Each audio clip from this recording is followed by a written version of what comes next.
Hey, everybody. It's me, Naja. Welcome to another episode of I Know I'm Crazy with Naja Hall. We have an amazing guest here today. And I know you guys are like, Naja, you say that every other Tuesday. You say, well, damn it, I mean it. And today, Lisa Sonni is here, and it's no different. So let me tell you a little about, well, no, before I start telling you about Lisa, let me tell you how we met. So you guys know I have like a couple of different social media platforms.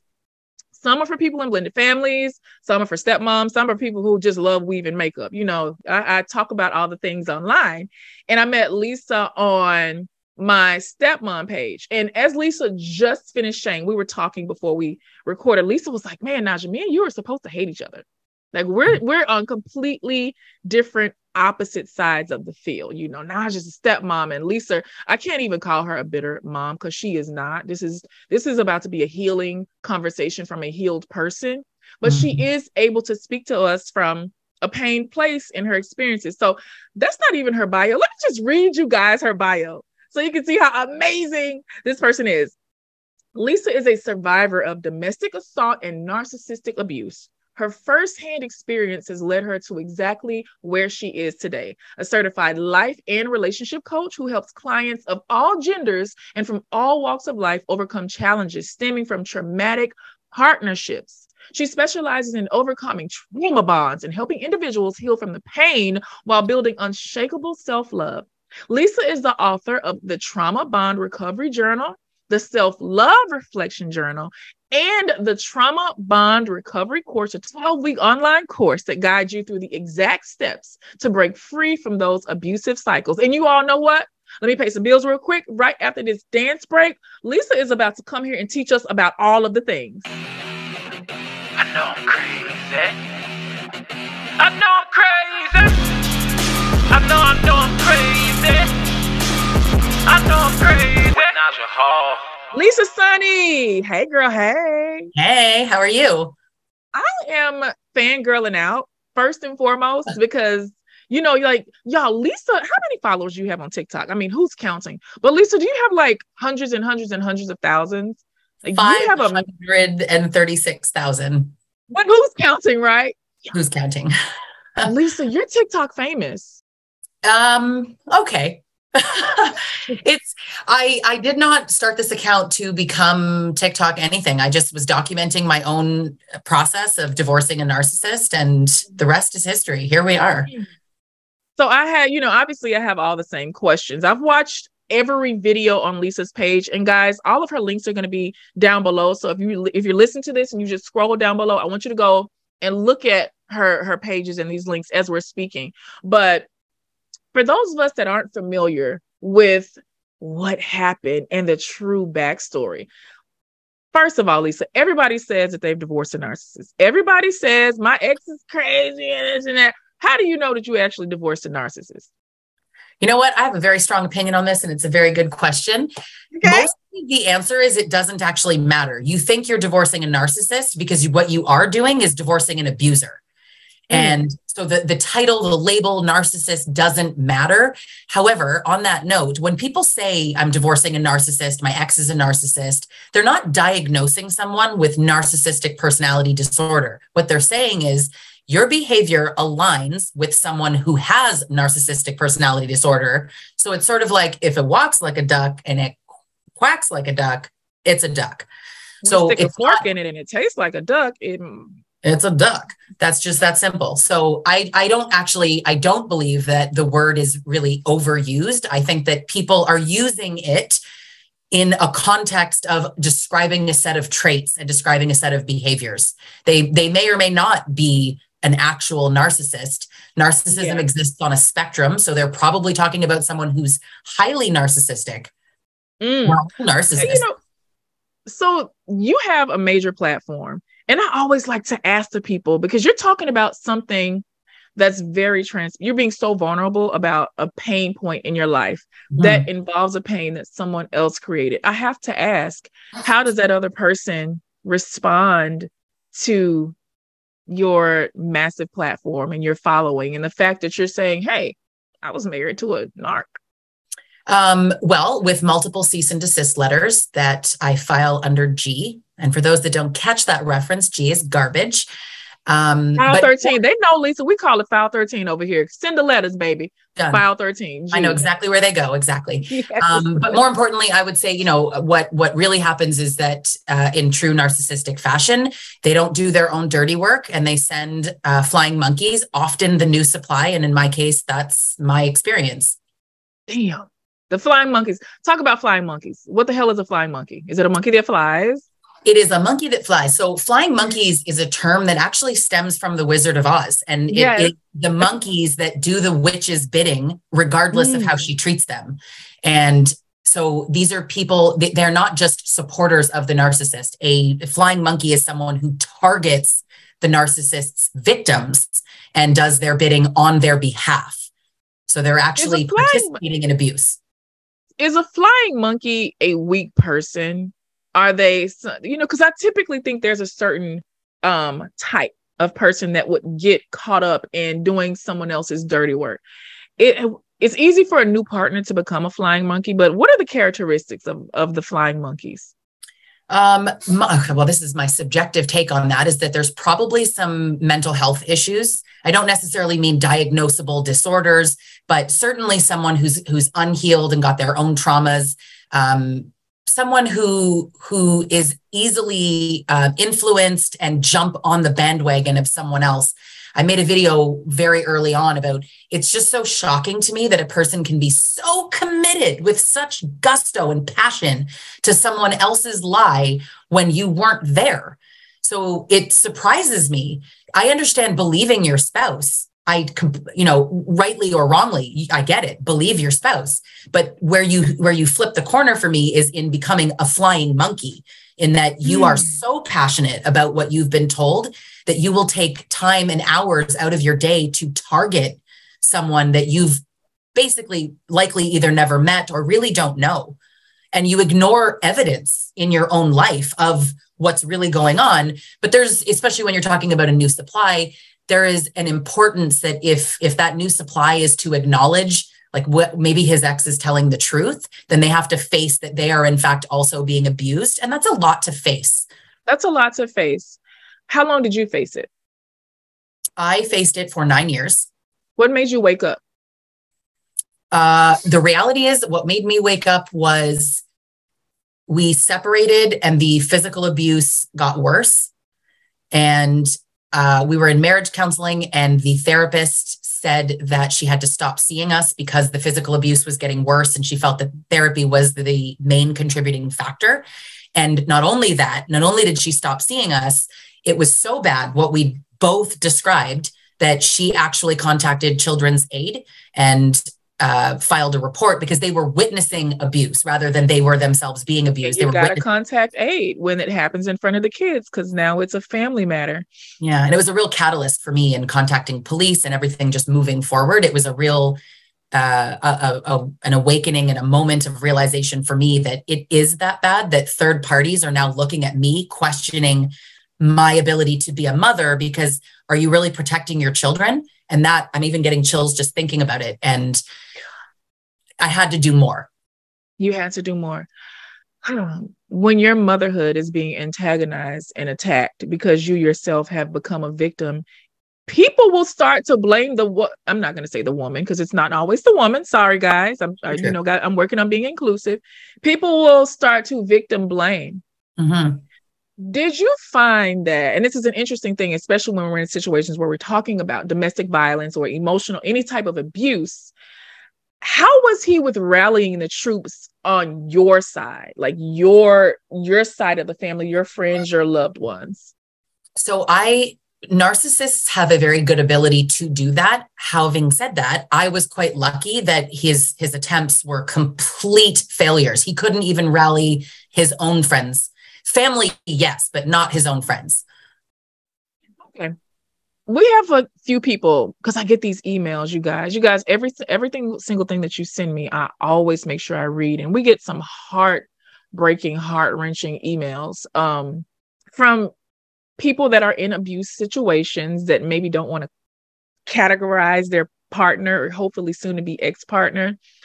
what piece of advice would you give them so that they can just snap out of it? Like, what would somebody have needed to say to you before it got to 9 years? Like maybe the 3-year mark or the 4-year mark. What would you needed somebody to come and shake you and say? I think the sad reality is there is almost nothing that a person can say. It is one of those sad things that you need to go down that journey yourself and learn the hard way. Having said that, most survivors of abuse, particularly narcissistic abuse, but I mean all abuse, is you don't know that you're being abused. And so if someone said to me, do you know that your partner is abusive? I would have said, no, he's not. But perhaps that would have planted a seed of me questioning abuse. Why would someone think that's abuse? And then I would have Googled it and gone down the thought process of, could this be abuse? Am I wrong? I did not know it was abuse because we think of abuse in a very traditional way, a black eye. We think that men are the perpetrators, women are the victims, which is not always true. And we think that a battered woman has a certain look, a certain socioeconomic background. An abuser, I think frequently, and this is a complete stereotype that I disagree with, but, you know, he's that blue collar guy in the undershirt with tattoos or something like that. They even have a name for the shirt called a wife beater. I mean, for God's sake, like. Which is funny because my current partner wears one and I referred to it as that once. And he was like, can we not call it that, please? And I thought, good point. Why am I calling it that considering my own? But he's like, that term is no longer serving us. We've canceled that term. We've canceled that term. It's an undershirt. But it's, you know, we just don't think it's going to happen to us. It's that age old, it's not going to happen to me. Other women get abused. I don't get abused. I'm too smart. I'm too educated. I don't have trauma. I'm not one of those women, but you know, you can be a cashier, you can be a CEO, you can have childhood trauma, you can have a beautiful upbringing. You're not immune to falling in love with an abuser. How do you know that you might be in a relationship with a person that is a narcissist and they have started to exact this narcissistic abuse on you? How do you know? I think the biggest telling signs are feeling crazy. And it's that feeling that it's almost indescribable unless you've been through it. But that feeling of like, is it me? Am I causing this? I want to drama. I hate this person, but God, I love them so much. And I just can't leave, but I need to, but I can't. You feel responsible for them. You feel guilt. If you leave, you're like, but maybe they're going to unalive themselves. Maybe they're going to, you know, not have a good life. He won't be okay without me. She won't be okay without me. You think about the kids, you think about all these reasons to stay, but you know something is wrong. You just don't know that it's abuse. You don't know that's abuse. So it's like this mental game. It's like mental torture. That's what it sounds like. Yes. You know, people say like, what's the difference between abuse and narcissistic abuse? I don't know. I've read answers and I'm going to give you one, but I don't know that there really is a black and white definitive answer. Narcissistic abuse is psychological and emotional abuse. Can a person who is not a narcissist do that? Absolutely. And that's where it gets complicated. But it is psychological abuse. Not all narcissists are going to hit you. And that's another way that women are like, well, I'm not being abused because you're not being hit. But if you are constantly being gaslit and manipulated and constantly questioning yourself and justifying behaviors, if you're not being controlled, but you also feel like you can't be free, that's confusing. He never controls me. He doesn't. And I use hair as an example because like most women can relate to that. Yeah. You know, and not all men, but many men like long hair. So you can't wear your hair like that. I will not date you if your hair is short. That's control. But it's never that cut and dry with a narcissist. Right. They would say, I really love women with long hair. But a nice guy could also say that. That doesn't mean that if you say that, you're an abuser. It means if you cut your hair too short, they might be like, ugh, or make a comment, or you just cut your hair and then they insult someone else's haircut that looks just like yours.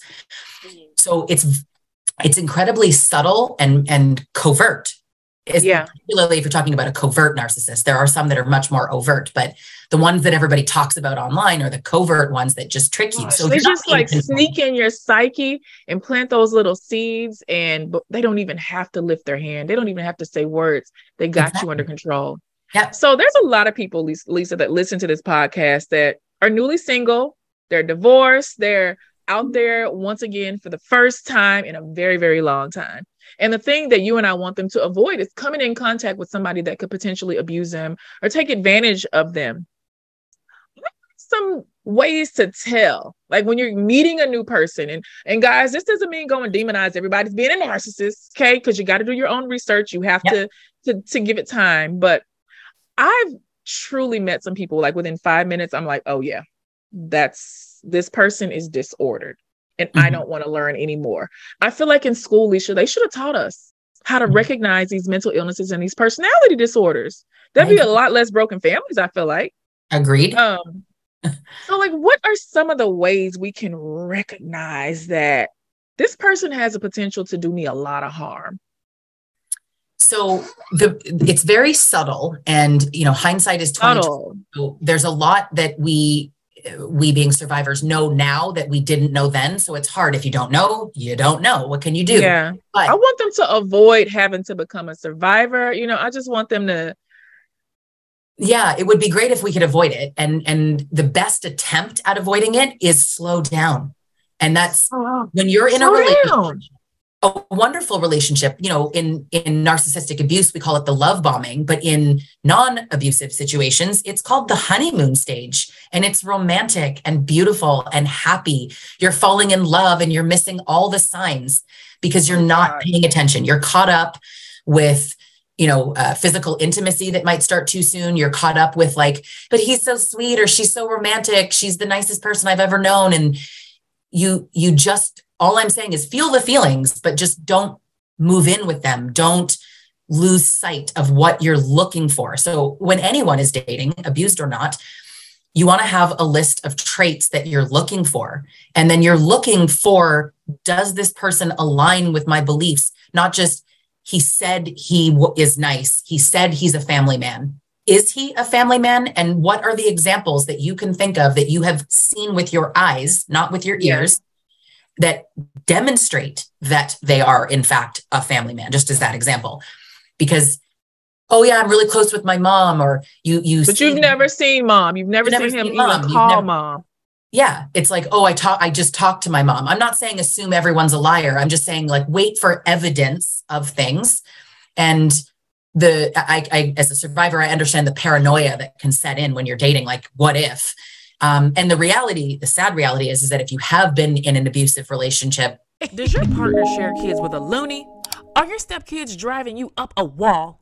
Is your partner failing miserably at setting boundaries? Well, VIP Stepmom is where you need to be. We're an exclusive private community just for stepmoms, and we'd love for you to join our tribe. Each month, our members enjoy private conversations, podcasts, expert workshops, a subscription to Stepmom magazine, and monthly live Zoom meetings. If you're ready to join a diverse community that is committed to making sure you live your best life, visit VIP Stepmom today. We'll save a seat for you. VIP Stepmoms, that's you and me. You have like an 80-something% chance of doing it again if you have not done the work. But the work includes like, what are my unmet needs? Because the narcissist, when they met you, they served those unmet needs. And it's all the unconscious. You don't always know what they are. So you need to do that inner child work and think about what you wanted and how easy it might be for someone to just offer that to you on a silver platter when it's actually a myth sitting in front of you. Yeah. Okay. You just said about, where are you from? Did I? I'm Canadian. Like, are you in Canada right now? Because I'm like, Canada. Yeah. Okay. I am what we call GTA based, Greater Toronto Area in Ontario. So yeah. Okay. I was like, yeah, Lisa, I don't know how I didn't know that you were Canadian, but I heard that about sounds familiar. Yep. Okay. So back on topic. Let's talk about co-parenting, Lisa, because you spend a lot of time helping people through these very tumultuous situations over on your page and your books and your platforms. Let's talk about how in the hell are you supposed to try to raise a well-rounded, happy, healthy individual, human being, with someone who you know is anything but. Okay, that's a too general of a question. First question, you send your kids to be with not Lisa, guys, not Lisa per se. This is her giving advice. Yeah. But how is a parent to send their child over when they know that their co-parent is a harmful person? So I typically answer that question in the context of emotionally harmful, because physically harmful is a completely different answer, right? If they're physically abusive, the system responds to physical abuse, not emotional abuse. Exactly. And so the system will help you in that case. But since narcissistic abuse is typically emotional abuse, focusing on that, how do you send your children over? I made a video on this, and who would have thought it was incredibly controversial? And in fact, it might have been the one that introduced us. Okay. When we talk about, co-parenting, and I'll just use 50-50 as the example. I know it could be a different percentage, but when you're sharing custody in whatever percentage, how as a parent, man or woman, do you send your child over knowing that there is emotional abuse taking place and manipulation? The age of the kids plays a huge factor in it. But ultimately, what you need to do is realize that when you were in that relationship, 100% of the child's time, they were exposed to emotional abuse, even just witnessing your emotional abuse or receiving it, but it's around them. And when you leave, I'm going to use 50-50 as the example, 50% of the time, they're still seeing emotional abuse, but 50% of the time, they are seeing a happy, healthy parent. So you don't have a choice. And that is incredibly unfair and so difficult. And I am a mother. So trust me when I tell you, I'm not saying just send them off and deal. I'm saying you don't have a choice in so many cases. So what can you do except accept it and manage the best way you know how? So you keep in mind, I'm going to show them how to cope with growing up with a narcissistic parent. I'm just going to teach them the coping skills on how to stand your ground and how to have boundaries and how to feel secure in your sense of self. You teach that from a young age up. This seems like a fine line because obviously, based on age and maturity, we can't be like, hey, your mommy's a narcissist, your daddy's a narcissist. But like you said, we teach our children to have boundaries. I find that a lot of kids, especially when they're younger and they've been groomed by a narcissist, they don't understand what boundaries mean because their other parent has not allowed them to have that. And so when we split and form a separate household from that person, we're doing all the work. But then when we send our kids back over there, because we have to, because we don't want to get a contempt order, we don't want to go to jail. So we got to do it. When we send our kids back over there, it's almost like, this like they're naked. It's a raw scenario for them. How can we teach our children to fend for themselves while they are in the narcissist's home? My best advice is to position everything as a question with the child. And again, it's age appropriate. My children are 4 and 6. So my mindset often is rooted there. But at any age, it's about questions. How was your weekend at mom's? How was your weekend at dad's? If you're hearing things that you recognize, knowing what's really happening, you recognize it, you ask questions. How did that make you feel? Validate. That sounds really difficult. I know that if that was me, I would find that really challenging to get through. Did you know that you can say no to that? Not that you're saying no. Did you know that you don't have to participate in that activity? As opposed to like, I don't know why your dad's trying to force you.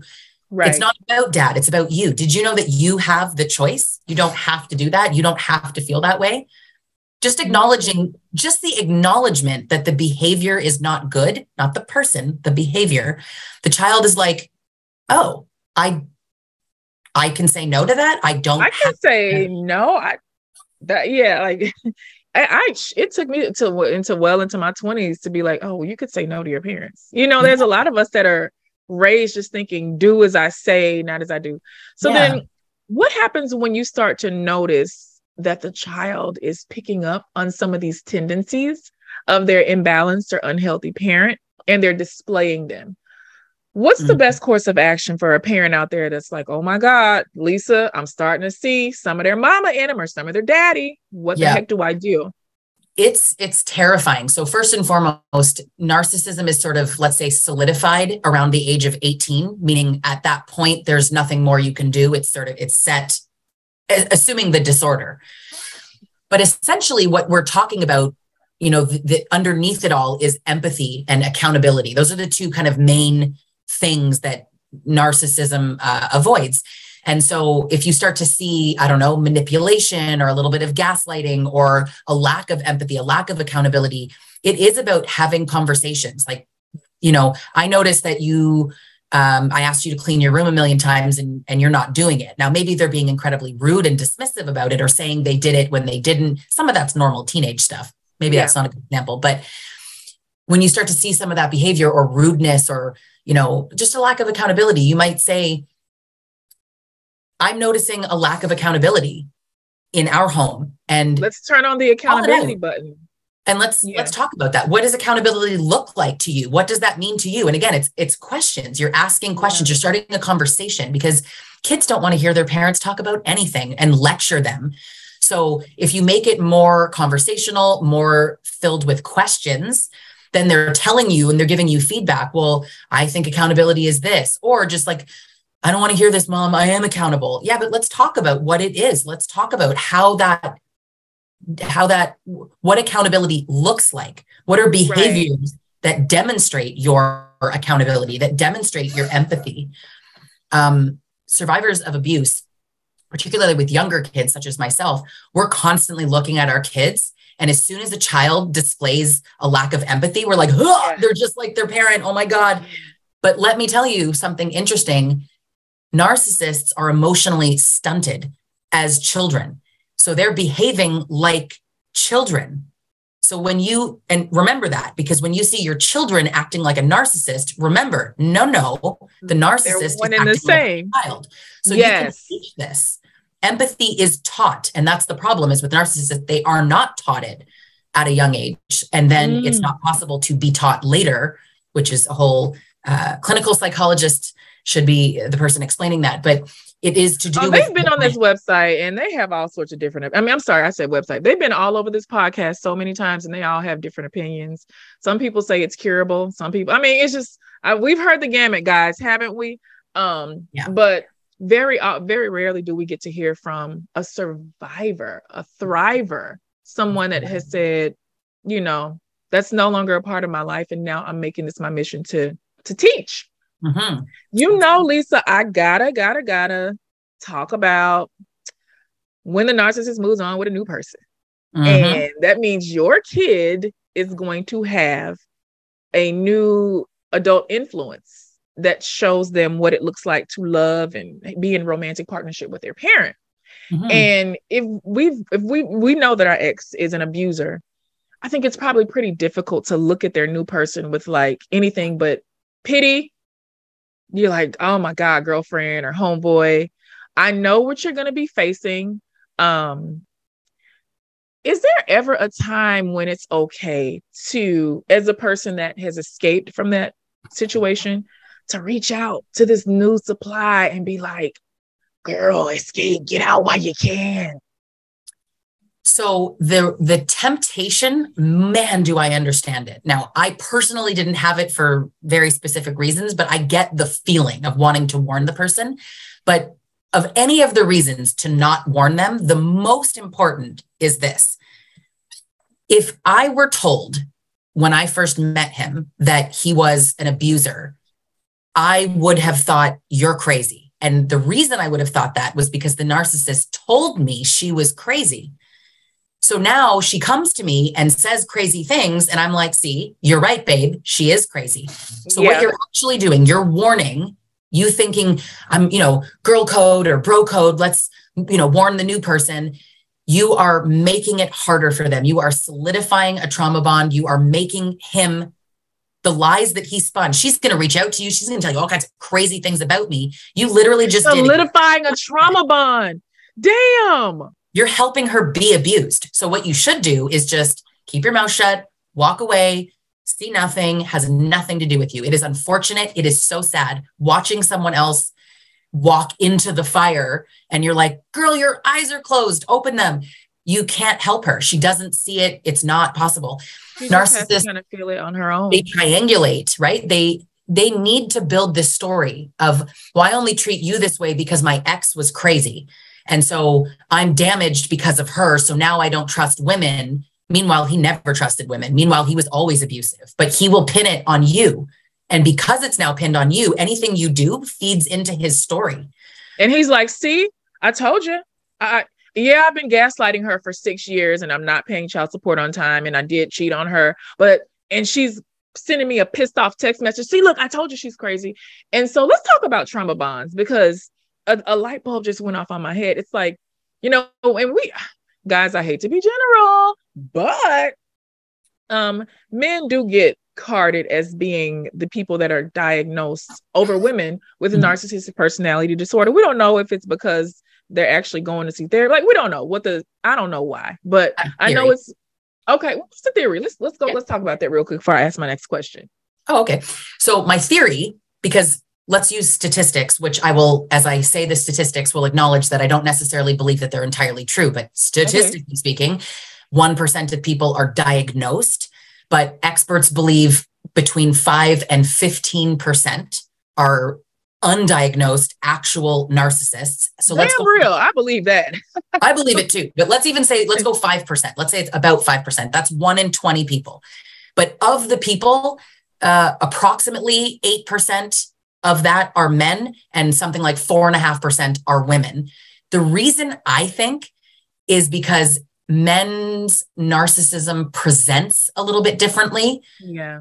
Women are less likely to be assumed that way. And it has a lot to do with feminism and the patriarchy and the expectations.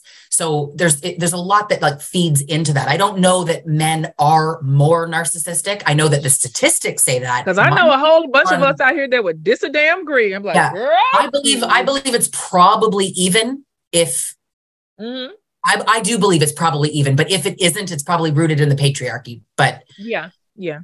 I forgot my next question though. I had a really good trauma bonds. So I want to talk about trauma bonds because something that you said.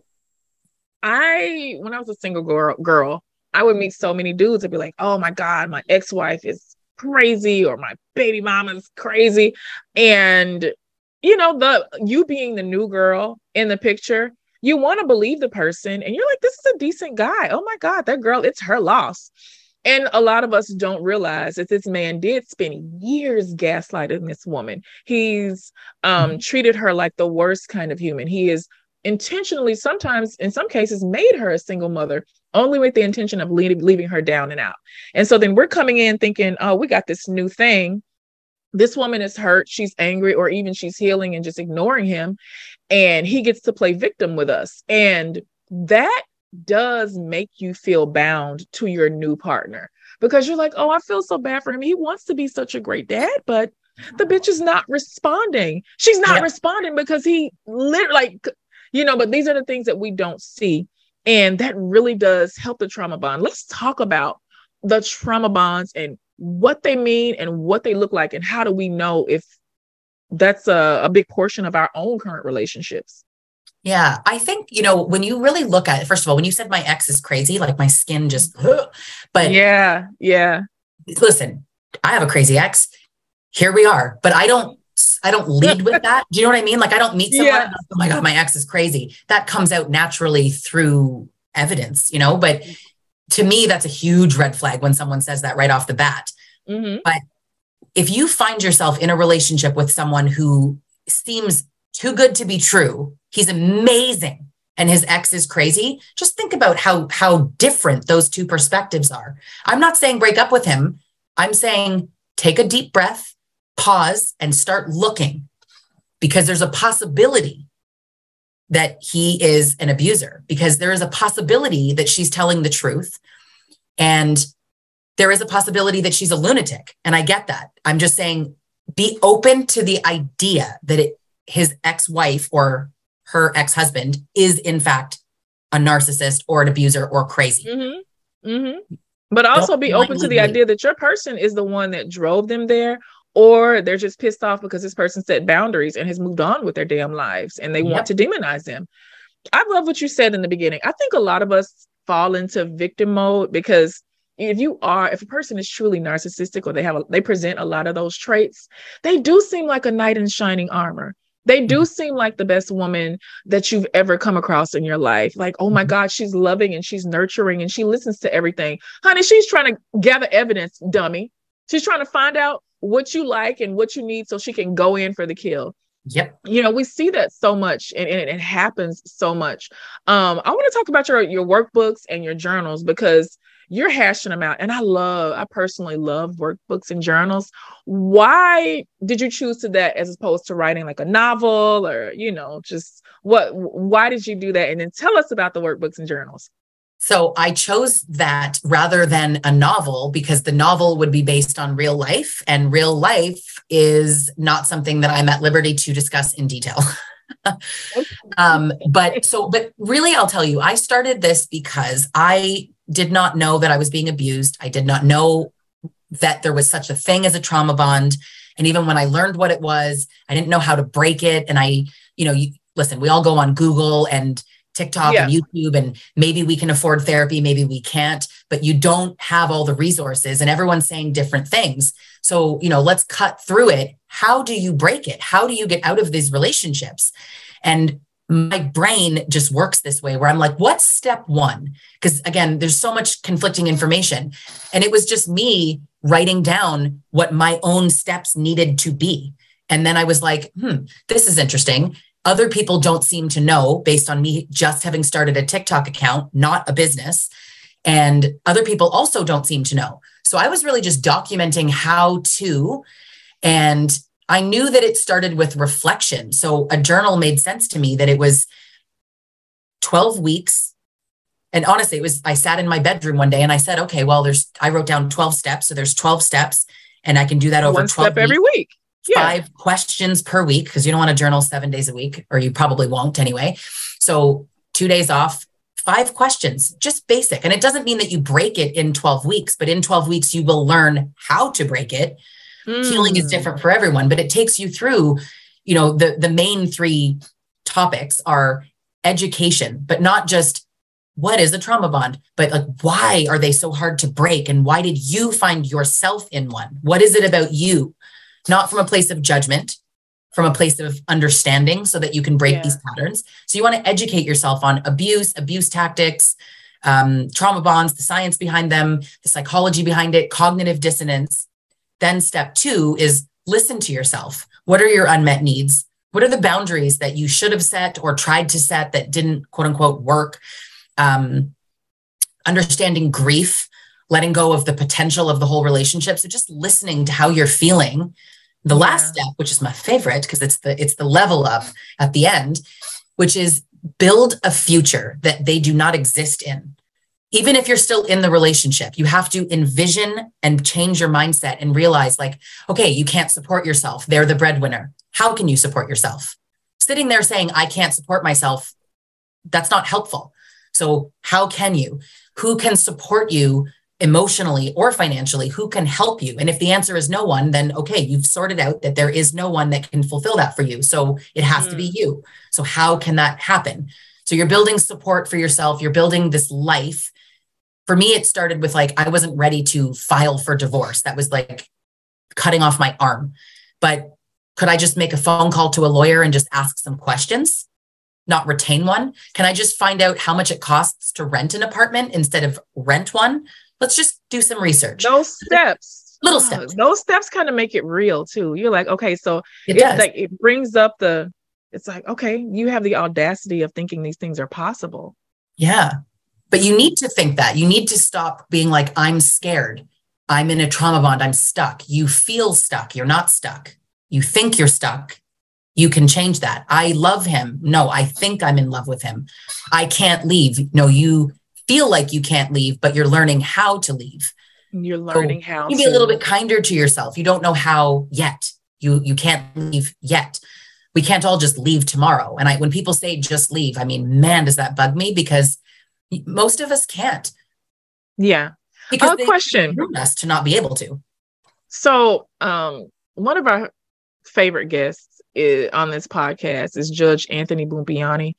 Anthony, he is just like, he's been my homie for so long now, years at this point. And, former judge, right? A person that has heard both sides and he himself has experienced the other side of the family court system, just and with his own personal situation, you have done that as well. And one thing and people that listen to this podcast, a lot of us are actively in court right now, trying to get these strangers to believe that our ex is harmful. Are there any pieces of advice that you can give to a person that has to face that narcissist in court, or, they're still in family court, they're undergoing divorce, or they're trying to fight for contempt, or just whatever? We know narcissists will lie through the skin of their teeth seamlessly and believably, but what can we do to defend ourselves against that? Well, actually, my answer would be don't defend yourself. Okay. Explain. So we think we need to defend ourselves when we often don't. So the person making the accusation has to prove that it's true. You do not have to prove that it isn't true. And that's true in Canada and the US in family court. Yes. You're going to make an accusation, show me the receipts. Mm-hmm. Mm-hmm. You get so caught up, and that's a distraction tactic used by narcissists to make you be like, I'm a good mother and here I can prove it. I did this and I did this, and no, you don't need to say that. You don't need to do that. We get so emotional. So obviously I would recommend to anyone to have a great lawyer, but the reality is lawyers are super expensive, and it's not always. Not every lawyer is great either. I mean, but even if you can afford a lawyer, interview your lawyer. And, lawyers hate talking about narcissistic abuse. They're always like, yeah, okay, I know, I heard, yeah. But you need to find someone who's not just like, no, like this is a domestic violence situation.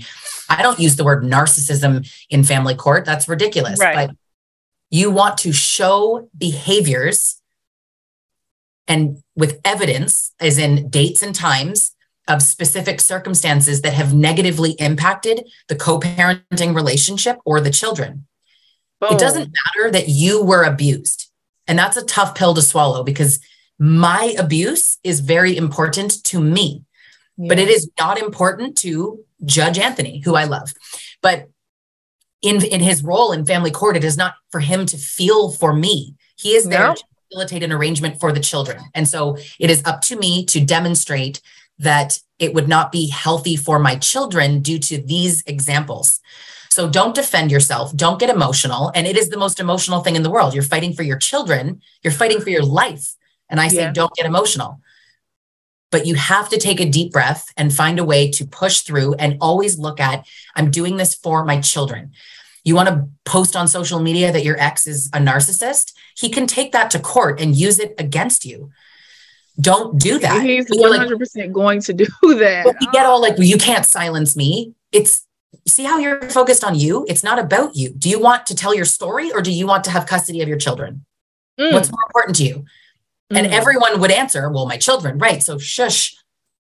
Right. Don't slander your ex. And I get it. I mean, and literally look at my platform, but my platform is rooted in my reality, but I'm also deliberately vague, and truly not all the stories are my specific examples. Your platform is very much a teaching platform. It's a solution-based teaching platform. So anybody that looks at it can tell, like, hey, this woman has taken her experiences and turned it into something massively great.